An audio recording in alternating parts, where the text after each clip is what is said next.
Hello everyone, and welcome to Thinking Number 7. No one said changing the world was going to be easy. I hope that if you needed coffee, you had a few seconds there to grab a cup before this session on food security, as James said. Will COVID change the way we think about food security and food insecurity, which I think us lay people can probably think of as hunger/extreme hunger. In a sense, this is a session that I hope we will go from the grand themes that we've just been hearing Mantha discuss to some nitty gritty, but also it's a subject from which we can open out again to the broader questions of leadership and whether it's working anywhere at all. Let's remember that this crisis started in a food market, which was shut as soon as the Chinese authorities suspected that is where it had started. And then 9 months on, today, this morning, I was really struck by Aya Chebi in our first session saying, on behalf of millions of African youth, actually, I might not die of COVID, but I might die with hunger, hungry and frustrated at being hungry. At the same time, the World Food Programme is projecting, as I think we've heard already in an earlier session, that by the end of this year, the number of people worldwide suffering from what the WFP calls crisis levels of food insecurity or severe hunger, or as the head of the WFP, I think is called marching towards starvation, will have doubled to between 260 and 300 million. We're joined from Rome by Amir Abdullah, Deputy Executive Director of the World Food Programme. Thanks very much for joining us, Amir. And from DC by Caitlin Welsh, who runs the Global Food Security Programme at CSIS, the Centre for Strategic and International Studies. Thanks very much for joining us. We're joined also by many others from around the world.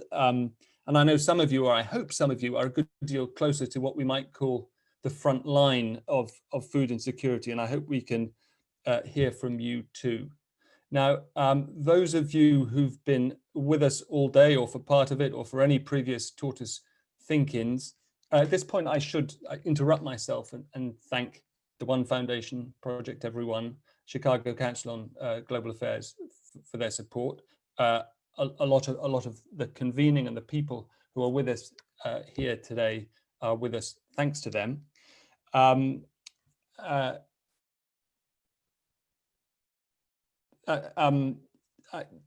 This is the logistics part. You know how to get involved, and I do want you to get involved through the chat and by raising your digital hand, which I hope I can see.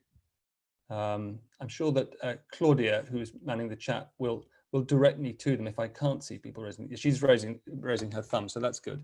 This is slightly different from the layout that I'm used to. But Amir Abdullah, let me come to you first.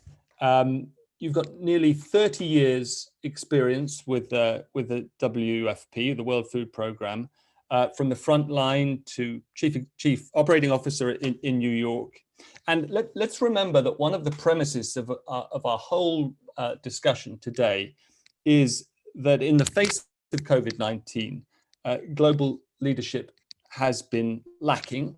And as we were discussing earlier, that is in a sense epitomized by the dysfunctional relationship between your sister organization, the WHO, and the UN's biggest single member, the US. And I hope, as I said earlier, that we can broaden this food-related discussion out into a broader one of leadership in a second. But first of all, how does it feel from the front line, from inside the WFP? You've got direct responsibility for getting food to a lot of people who need it in really difficult circumstances, with supply chains either being shut or cautiously reopened.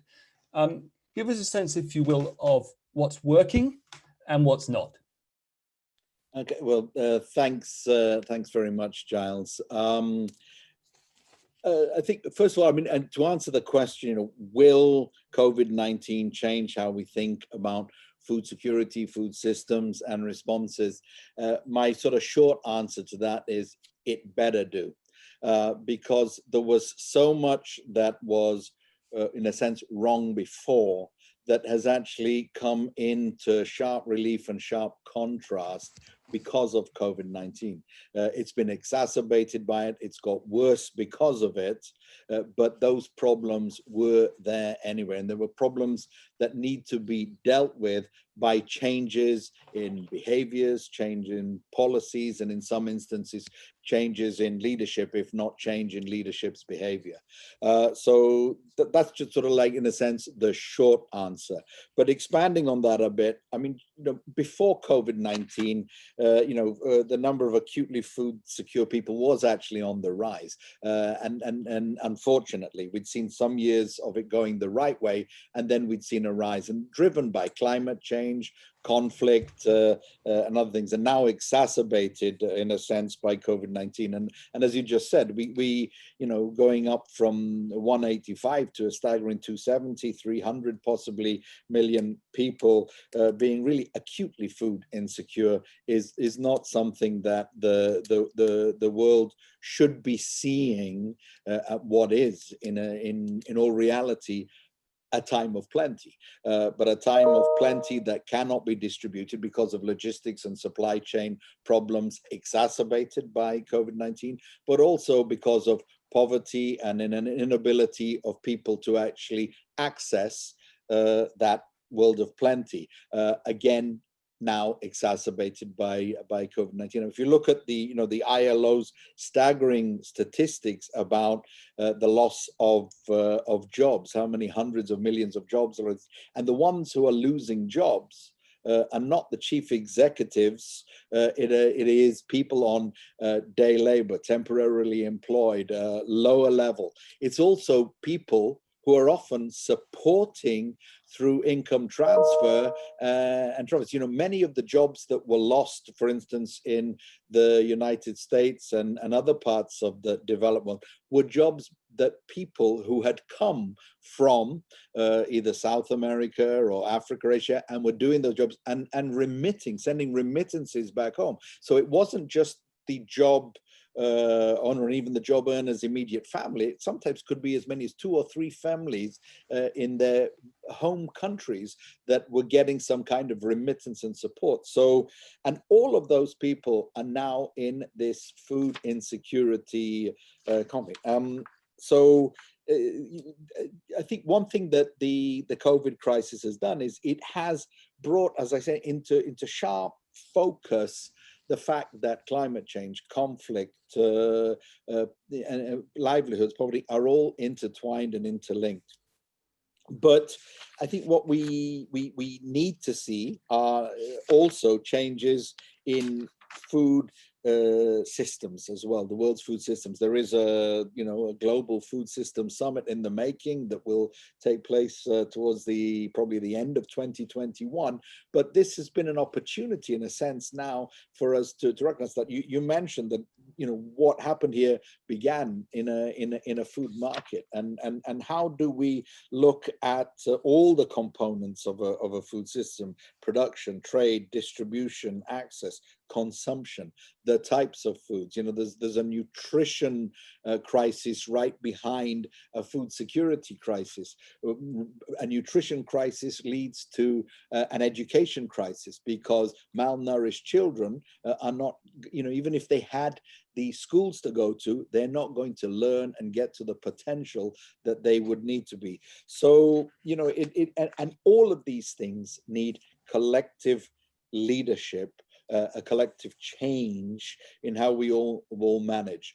So I'll stop there, Giles, because I know we've got a short amount of time and a lot of people who may wish to intervene, etc. But I think that's just a quick, I would say, what I hope was a concise answer to your question. We better change. Yeah. I like the short answer and the long one. Before I come to Caitlin, I just want to mention something that David Miliband said 2 sessions ago, which struck me. He said that 80% of malnourished under 5s worldwide get no help at all, and that his organization has a plan to get help to them.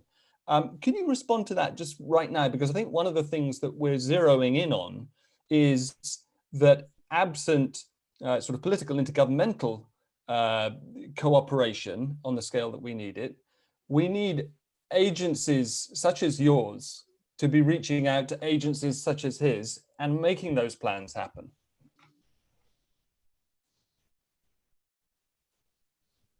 Can we come back to Amir? Yeah, certainly. I mean, first of all, I think, David Miliband is somebody who I've spoken to several times, have a huge amount of respect. And I think one thing that he is doing is he is getting the leaders of organizations to focus on a coordinated, planned way to deal with that. Now, whether that exact number of 80% of malnourished under fives don't get any assistance, I'm not sure that it's stuck at that. But certainly there is a huge number who either get no assistance or not enough assistance or not the right assistance.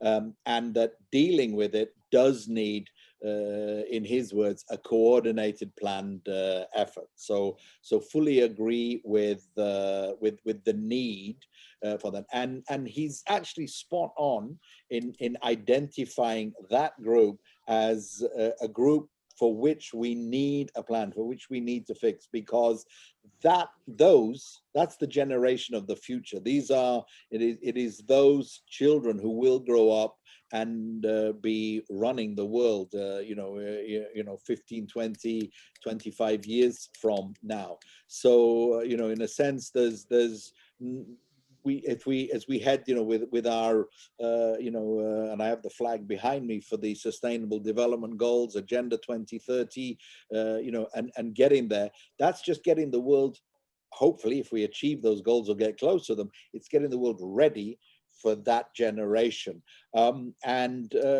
So I don't think the numbers are necessarily quite as stark as David Miliband has said, but I think what he's proposing, a planned way to do this globally, coordinated, and WFP, UNICEF, and others are key in working through that plan.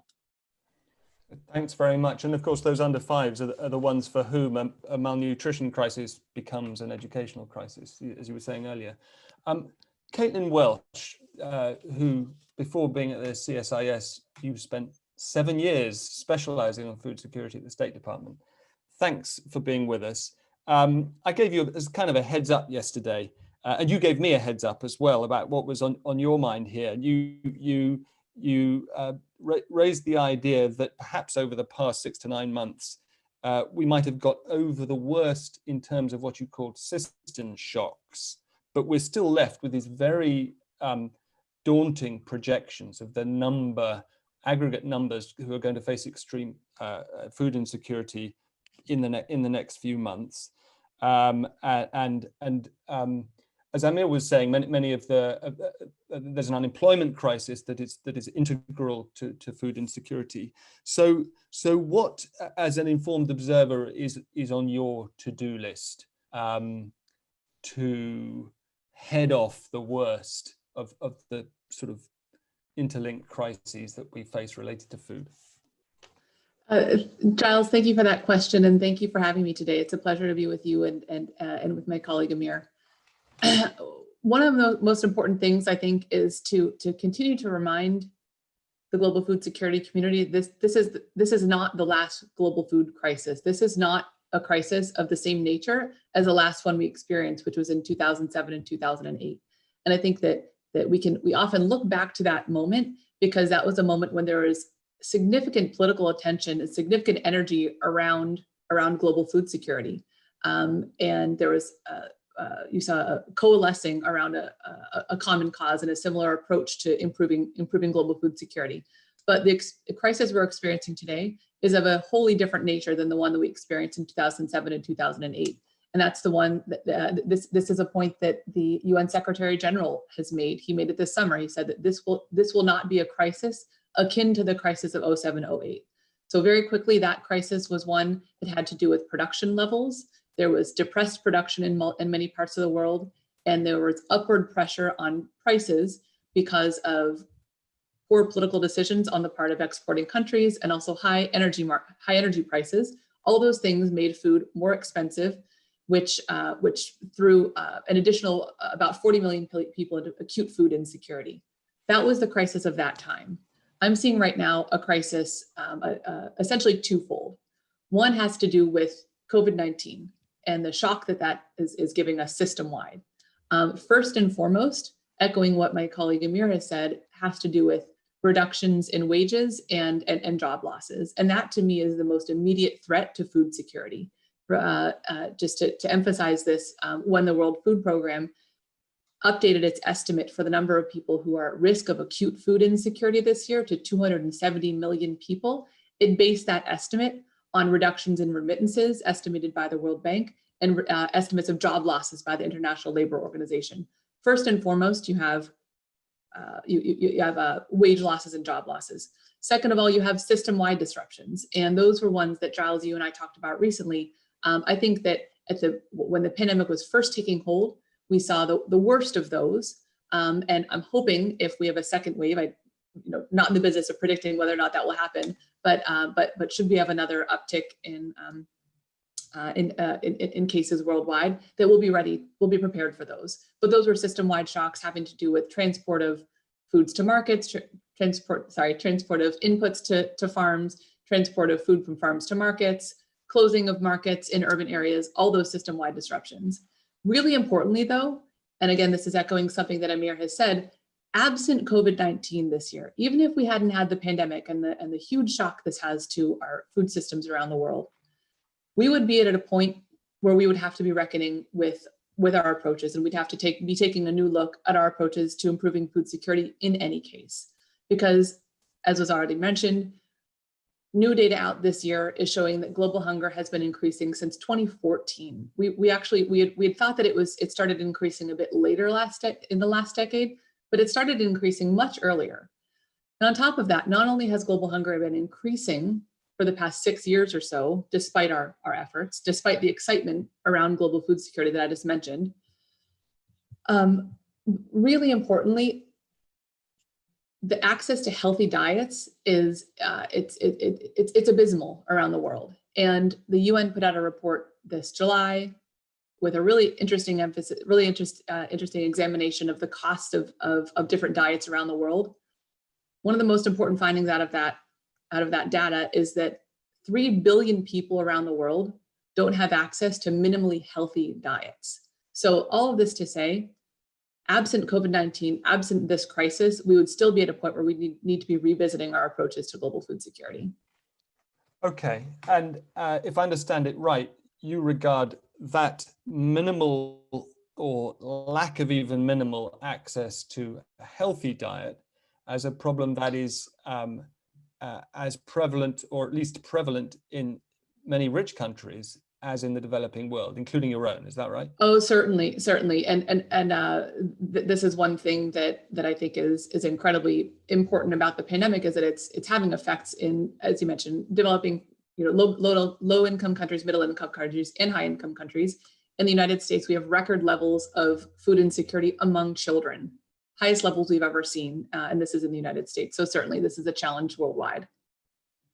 And just while we're on that, what's the solution there? Confession, years ago, I found myself in South Central LA watching Prince Charles, of all people, open a Vons market, which had been deemed good for his PR. But there was a serious point there, which was lack of access to affordable, good food in a socioeconomically deprived part of America. Is it as simple as persuading retailers to locate in relatively deprived areas, or is there something much subtler and cleverer that can be done? I think it's not as simple as that. I wish that there were a silver bullet, Giles, but there simply isn't. There are many things that are necessary, but nothing that's sufficient to solve this problem. Overall, solving these challenges has to do with increasing wages among people, so increasing economic status among individuals in countries, And second of all, making healthy diets more affordable. Again, I wish there was a really easy way to do that.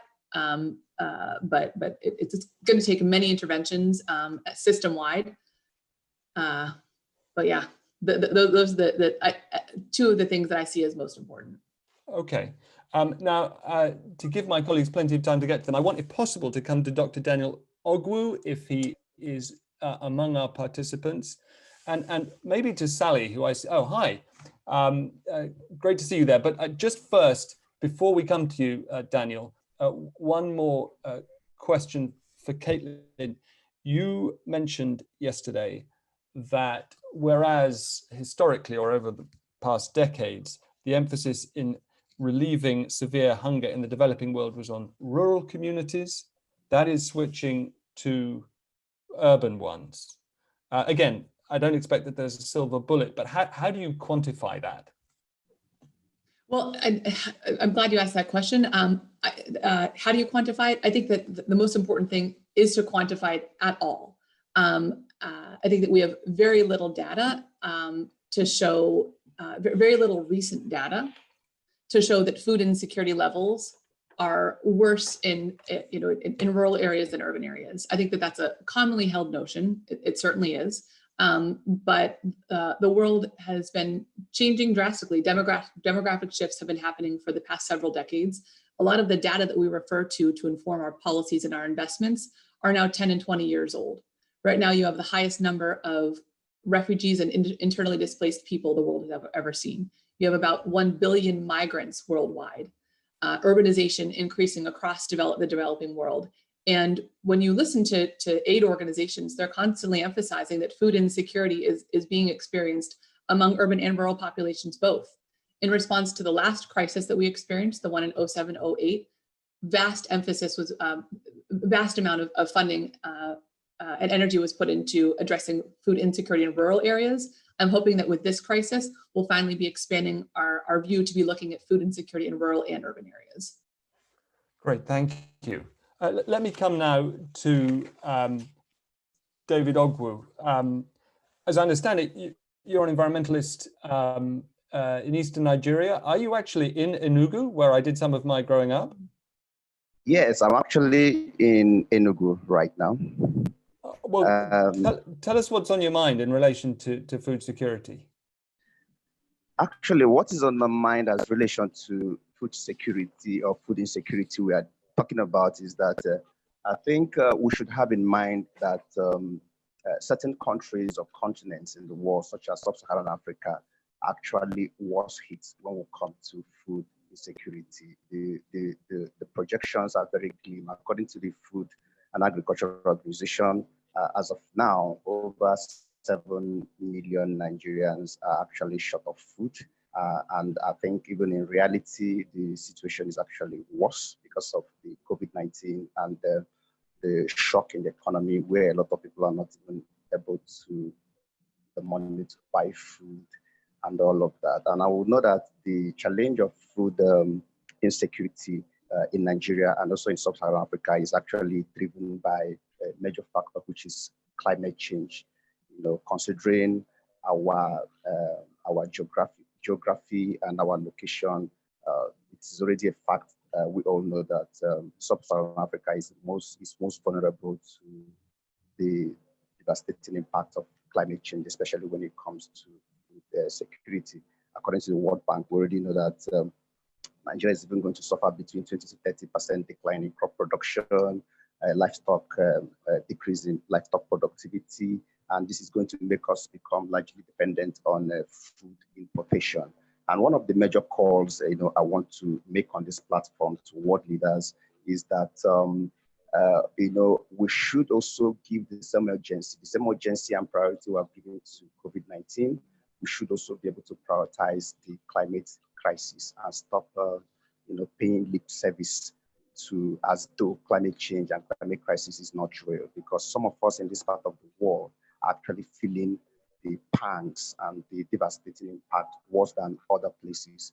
And I think the thing that they need to do is also to make stronger commitment and keep to the Paris Agreement by keeping fossil to the ground post-COVID-19, as all economies globally are trying to, in order to rebuild and all of that. I think we should rebuild in such a way that will be sustainable. We should be rebuild in such a way that fossil will not be a major for recovery. And secondly, I think also that it is also a just thing to do, because, you know, some of us in this part of the world, which is sub-Saharan Africa, our countries are also struggling to adapt our food and agricultural systems to the devastating impact of climate change. And I think that is also the reason why, you know, there should be a global leadership prioritizing climate finance, to see that countries, you know, in Africa, I'm talking about Africa because this is where I'm based and I'm experiencing every day what is going on. You know, there should be a global leadership prioritizing climate finance and seeing that countries who are finding it, who are worse hit by the impact of climate change, are, you know, are given enough funds to be able to adapt, you know, their food systems, you know, in order to the realities of climate change, and also to be able to build local resilience. I think that that is the just thing to do. I think that is the right thing to do. And that is what I want to pass across to world leaders, even on this platform today. David, thank you very much. The sound, by the way, I can hear, and I think I'm hoping people can hear what you're saying. It's slightly broken up, but while I've got you, can you just, I know you're an environmentalist, is the impact of climate change on food availability in Nigeria principally in the drier north of the country, or are you feeling it directly down in the southeast where you are? I'm actually feeling it here in the southeast where I am, because we had a shortage in rainfall for approximately 6 to 7, 8 weeks, you know, this year. And I noticed that most of the farmlands, the crops began to die, and the farmers didn't have any response to it. You know, the rains has been very scanty and very irregular, and this has actually affected crop yield. And as we now went into the market, we noticed that this month the prices of food has gone so up. A bag of rice that was selling for 23,000 naira has gone up to 35,000 naira, and a lot of households and people cannot be able to afford that, and simply because there is drop and shortage in supply and also in production because of the shortage in rainfall and also the irregularities in weather patterns and conditions. And up there in the north is also, the situation is actually worse for them, because there is also the problem of droughts already in the northern part of the country. And they are also experiencing the issue of conflict, the Boko Haram conflict and the insurgency, right, and the terrorist activities that are going on there. So it's actually a two-factor for them, the climate change factor and also the conflict and crisis factor, which has actually made food security a serious issue up there in the north. And that's why the country is even opening up their food banks now to see if they can be able to cushion that effect. Thank you. Thank you very much. We will, as promised, I hope, come back to Sally Young in the UK, but just for the moment, I want to continue to specialize in Nigeria. If we can reach Sarah Ugbabe, because she is one campaign director for Nigeria. Are you there, Sarah? I am. Oh, fantastic. I don't see you, but I can hear you. Give us the big picture on food security in Nigeria, if you can. I mean,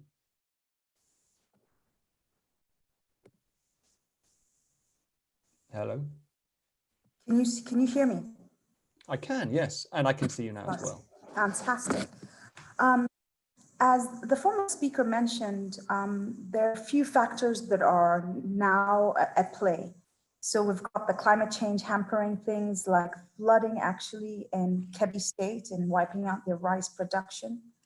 We've got COVID-19, hindering Nigeria at the beginning stages of the planting season this year, where because of the lockdown, farmers could not get into the farm.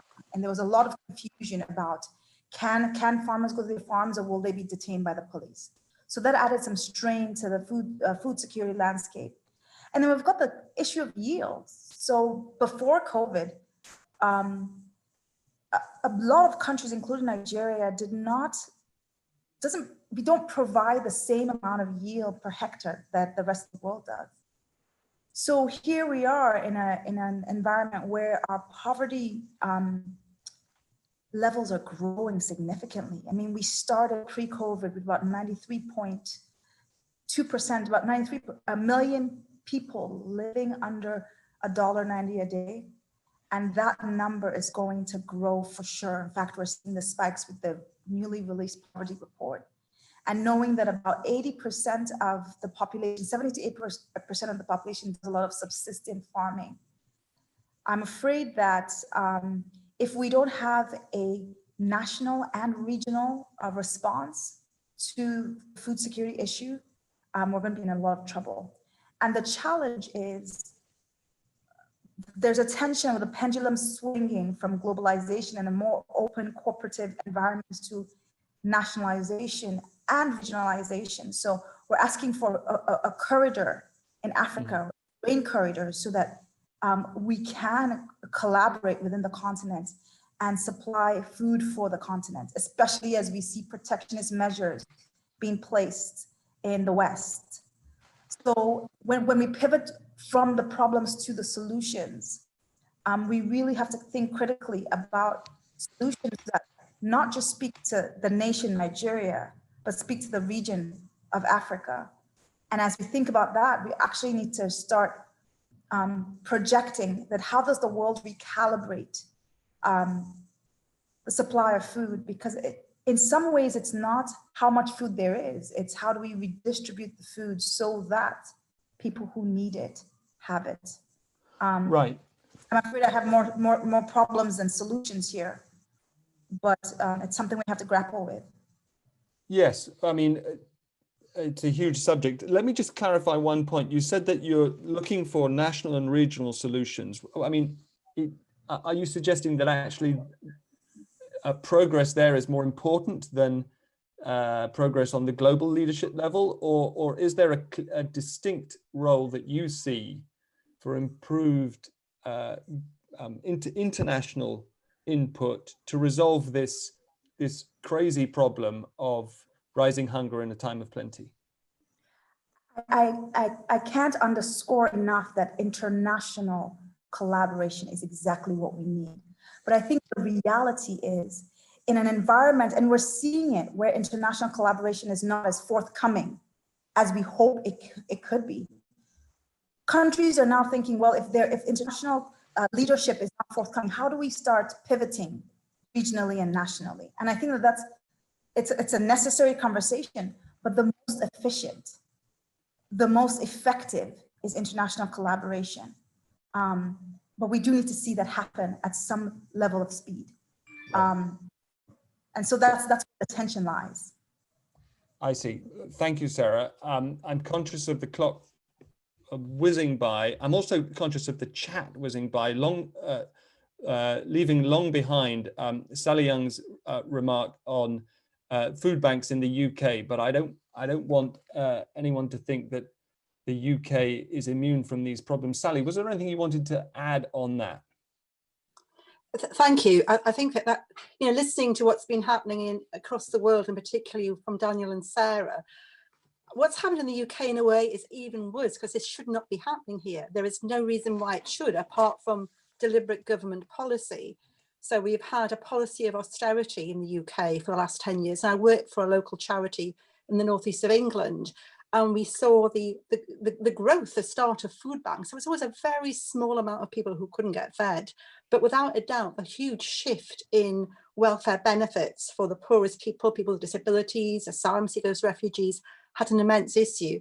So what we're now doing is asking people to donate to food banks in a very wealthy country. At the same time, thinking of what David Miliband said before about inequalities in health, this is against a background of growing obesity and health-related problems such as diabetes. I'd always say start with women and children first, sorry, but a proper process of good school meals for everyone rather than the so-called undeserving poor. And we've also got issues about, bizarrely, food security now. You know, what the crisis showed was 92% of our food came through 6 distribution networks. That's not healthy for anyone. Yet we are in a very fertile country where we have the ability to grow, and we've forgotten that. So even in a very, very wealthy country, which now has a lot of inequality, things can go very wrong with the food supply. Evidently. Thank you, Sally. I want to come back to Amir Abdullah, if we can. It may be that the infrastructure already in place, thanks to the WFP, is not going to solve the problem of school meals in the UK. But just coming back to what Sarah Ogbagbe was saying about the overwhelming need for international input, and let me note something: the urgent call by the WFP earlier this year for close to $5 billion. To a non-specialist like me, it's kind of surprising that, is it routine that when disaster hits, you need to go out and raise very large sums in order to feed the people that you're committed to feeding? And if so, sorry, 2 things. Have you raised it? And once you do, how is delivery going? Well, unfortunately, we're a long way from reaching that number, which means we then, I mean, there are 2 things that happen. One, most contributions we get are very directed, so we have to use it to the areas that it's directed. Having said that, invariably, donors who are giving these monies are targeting and directing the most vulnerable areas. So there isn't an absolute problem with that. But what it does mean is that you're dealing with the most acute of the problem and only dealing with the impact or effect of the crisis. You're not dealing with the root causes to basically abate the situation and ensure the crisis doesn't happen. To answer your first question, I mean, that is the World Food Program is a totally voluntarily funded organization, and we are 80 to 90% dealing with crisis response, and that is actually how the international system, in a sense, responds to that. There's a question for, should things change? I mean, would we be in a better world if we could sort of, I mean, you know, by the way, 5 billion is a lot of money and a very worrying sum. But if you look at it compared with what countries spend on military investments and other things, it pales into insignificance. Would we be in a better place if you had an international sum that not just available to the World Food Program, but rather available to deal with this issue holistically, looking at the root causes and dealing with them, with that. But just in the short term, with the funds that we've got, we're very much focusing on doing what we can to invest it in and through systems that will remain for the future. I mean, WFP, you mentioned my 30 years experience. 30 years ago, to deal with something like this, we would believe the only way is with ships, trucks, planes, and get in there with loads of food and then sit back until the next one. This time round, far more is being invested in countries' own social protection systems. In Malawi, Kenya as 2 good examples, where we're rather helping government scale up its own social protection system, pass out the contributions through a cash-based system, which stimulates the local economies. And when we do it through a voucher system, make it that those vouchers are for procuring locally grown food and stimulating the local producers. So, and I noticed some of this has been in some of the chat, people saying, how do we get local farmers involved? How do we strengthen national systems? So I give those as sort of 2 examples that we are working on. But just to say, I mean, the one comment I did make was to come in behind Sally Young's point, because I think with school meals programs, which we firmly believe in, and it's one way we're dealing with this but we're dealing it through targeted school systems.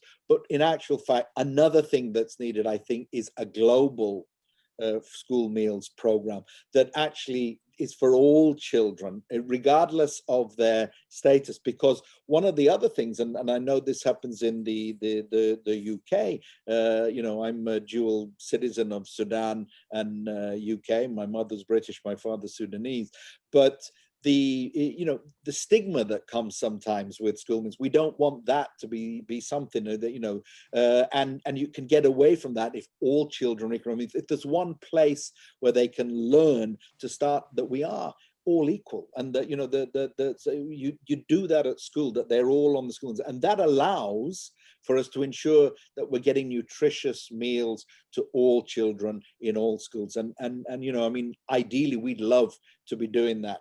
At the moment, we would not have the funds to do that, and we're not necessarily set up like that.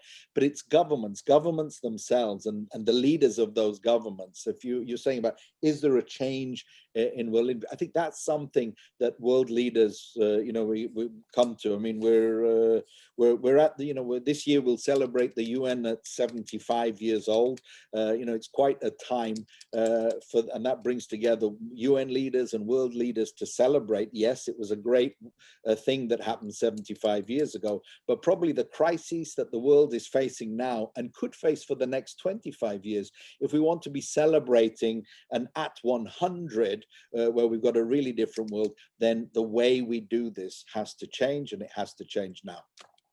Amir, since we've got you, and I'm really sorry that we can't get to everybody whose hands are up, but I want to ask you, how are the WFP's relations with the Trump administration? Are they in any way analogous with those of the WHO? And I appreciate that it might be difficult to answer. Well, just to say that, first of all, one thing I would say before answering the question, in my 30 years of working through this, I've never seen the UN be better coordinated in approach and response. And I would, we shouldn't be shouting out individuals, but I think Mark Lowcock, who's brought the humanitarian system together, deserves recognition. But I also think Dr. Tedros and all his colleagues at WHO are doing a tremendous job in very, very difficult circumstances. And the system, the UN system, including World Food Programme, we have worked in a very united front with WHO and the rest of the system. We have perhaps an easier time in that food assistance and working through the World Food Programme has traditionally been an area that the United States has always supported and supported strongly. And we have weathered the storm that some of our colleagues are facing. But let's just say that we stand with the UN as a system to get through this. So we probably as much as I should say now. Okay. I can see that you mentioned difficult circumstances. I'm going to assume that you're referring not only to the pandemic, but also to other political circumstances. Thank you. Caitlin, if we can come back to you, and I'm going to put you on the same spot because as Samantha Power was saying, the counterfactual is a very powerful one. The individuals in leadership positions make a huge difference, and you have spent time in the current administration. I don't know if it was in the West Wing or in the Eisenhower office building, but give us a sense, if you can. Are we, those of us who look on aghast, buying into a caricature of a dysfunctional administration that is not interested in any form of international collaboration, or is it unfortunately close to the truth? Great question, Giles. I'm going to narrow that question to the administration's interest in global development issues. And it is the truth that every 4 years, or with every change of administration, different administrations have different interests in development issues. So with this administration, very clearly, it's development finance and it's women's economic empowerment are the things that this administration cares about. Those are the things that it's cared about since the beginning. That's before this pandemic hit. I haven't sensed a shift in interest in development issues with the pandemic. I also want to note that, yes, I was in the National Security Council and National Economic Council in the EEOB, directing our G7 and G20 policy. The last time the world experienced a global food crisis was in 2007, 2008. And immediately after, it was the G7 and the G20 that stepped up and set the tone for worldwide action on these challenges. Huge $20 billion, over $20 billion pledged through the G8 at the time. Multiple initiatives stood up through the G20. This year, neither the G7 summit nor the G20 summit have happened yet. G20 is set for the end of November. G7 summit, the president has said that it will happen after the election. There are opportunities there. I will be watching closely to see what happens in both of those venues. I'm hopeful. And if we don't see it with the US or Saudi presidencies, then we're soon shifting to the UK's and Italian's presidencies of the G7 and G20. And again, there's opportunities there. I'm going to do just a little bit of a James Harding here at 3:47. Let's take 3 more minutes, and then we've got 10 minutes to get coffee, because we've got 3 hands up. Oh, Claudia, I'm sorry if there are many more hands up now, but if we could come to Razak Fatai, Abidemi, and Robin very briefly to put your points. And there might be a short intermission, because I know that the webinar software requires that. I'm sorry to lump that on you, Harika.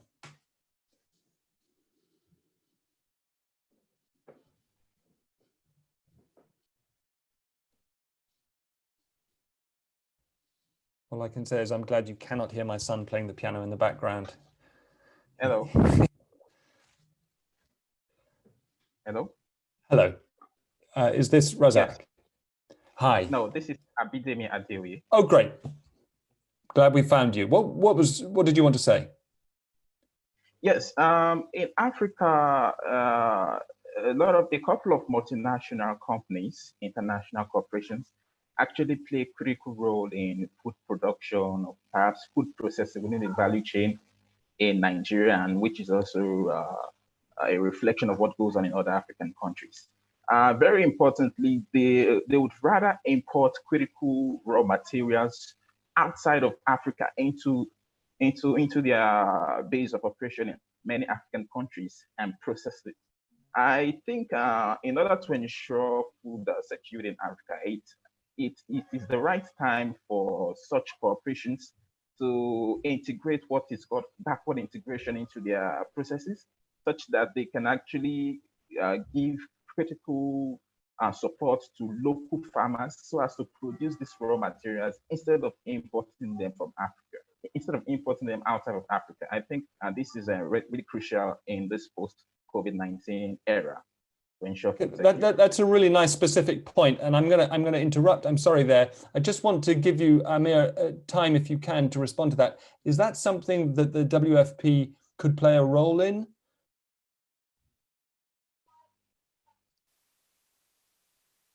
I think you're muted. Can we unmute Amir? I think I'm unmuted now. Yeah. Yeah. Yes, definitely. I mean, I think the issue there is going to be that to get it done with sort of like an international or a wide organization like us, but not to lose the fact that many of these sort of, I would say, approaches or responses do need to have a local or a community-based grounding. If we take this too far away from the areas that it needs to be done in, we lose the local investment, the local knowledge. But WFP, certainly it is an area that we could look at. Okay, thank you very much. I'm going to draw a line under it there, because otherwise we'll just drift on towards 4 o'clock and no one will forgive me, because it's time to turn the kettle on. Thank you, Amir. Thank you, Caitlin Welsh, so much for joining us from DC. It's a massive topic. As Yelena knows, she has picked up the Tortoise Moonshot podcast on aspects of this in the chat. Do check it out. And I hope, Amir, that the WFP can go on feeding people without the US administration making life harder for you. And if, on the contrary, the fact that your chief executive is a former governor of South Carolina, and that helps, so much the better. And I hope that in the process you can join forces with David Miliband and feed all those under fives who need it. But put the kettle on and do join us for our next session starting at 3 with Sir David Ajayi, the celebrated architect, who is going to talk about the built environment during and post-COVID with James. And there is an elegant segue there from the emphasis that Caitlin was putting on cities and urbanization across the world as the sort of new focus of efforts to build more resilient food systems. So join us again in 8 minutes. And thank you very much, everyone, for joining us here.